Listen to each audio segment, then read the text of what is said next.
প্রজন্ম বয়ে চলেছেন প্রতিবন্ধিতা। দৃষ্টিশক্তি না থাকায় আয় উপার্জনের পথ নেই। ভাঙাচোরা ঘর যেন দারিদ্রতা আর সংগ্রামের নীরব সাক্ষী। তাদের একই বাড়ির দুই পরিবারের 11 জন সদস্য এখন দৃষ্টি ও শারীরিক প্রতিবন্ধী। কষ্টের পর আবারও কষ্ট এলে মানুষ যে ক্লান্ত হয়ে পড়ে, এ কথাটি যেন এখানে সত্যি হয়ে দাঁড়িয়েছে।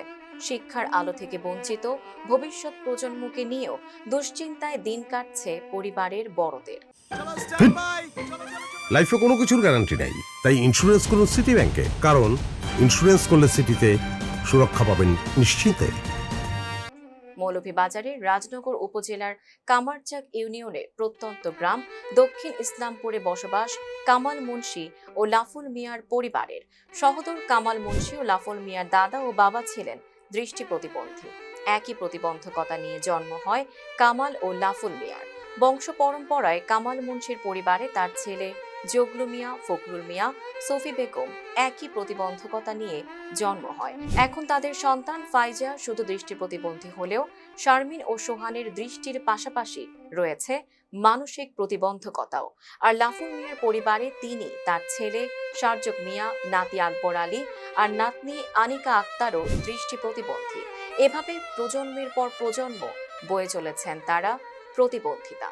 চিকিৎসার চেষ্টা করেও চোখের আলো ফিরে পাওয়ার আশা না থাকায় থেমে গেছে সেই চেষ্টা।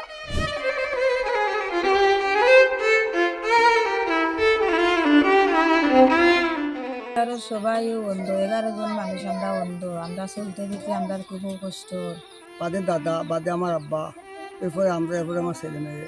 এটা ডাক্তার যাওয়া হয়েছে। ডাক্তার সাহেব কইছেন যে এটা কোনো কিছু খামাইতো নাই, এটা আর দেওয়া দেয় চোখ নষ্ট হয়ে যাব কি। আমরা তো অন্ধ, আমরা ছেলে মেয়ে অন্ধ। তখন যদি সরকারে একটা পদ্ধতি নেন আপনার ছেলে মেয়ে ফেরানোর জন্য, আমরা তো আর সামরিক দেওয়া পারবো না। দৃষ্টিশক্তি না থাকায় জীবিকা মেটাতে কোনো কাজও করতে পারছেন না তারা। সেই সাথে সাম্প্রতিক নদী ভাঙনে বানের জল ঘিরে রেখেছে তাদের বাড়ির চারপাশ। দুই পরিবারের 8 জন পাচ্ছেন প্রতিবন্ধী ভাতা। বাকিদেরও এই কর্মসূচির আওতায় আনার আশ্বাস দিলেন এই কর্মকর্তারা। 10,000 টাকা দিয়ে যাচ্ছি। আর হলো ওই যে সাদা ছড়ি, যেটা লাঠি দিয়ে গেলাম, আর খাবারের প্যাকেট। এরপরে এসে আমি আবার আপনাদের এখানে বাচ্চা যেগুলো আছে সেগুলোর জন্য চিকিৎসার জন্য ডাক্তার পাঠাবো। পাশাপাশি অন্যান্য যে সহযোগিতা সেটা আমরা করবো ইনশাল্লাহ। এটা আপনাকে ধরেন আপনি মূলত এই নিউজের প্রেক্ষিতে আমরা উপজেলা নির্বাহী অফিসার সহ অন্যান্য যারা আছে সবাই এসেছি।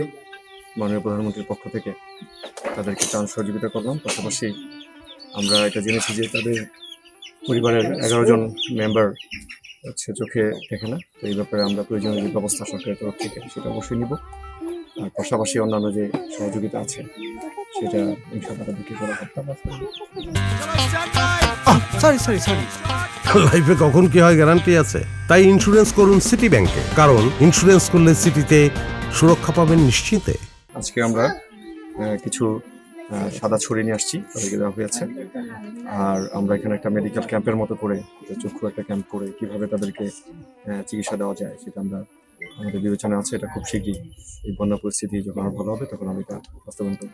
ধন্যবাদ। দেশি বিদেশি সংস্থার পাশাপাশি সরকারি বিশেষ কোনো চেষ্টায় চোখের আলো ফিরে পাওয়ার আশা করছেন তারা। এতে হয়তো দৃষ্টিশক্তি ফিরে পাওয়ার পাশাপাশি এই প্রজন্ম অন্ধকার থেকে মুক্তি পেয়ে আলোর দেখা পাবে। Tanjiba Nowrin, face the people.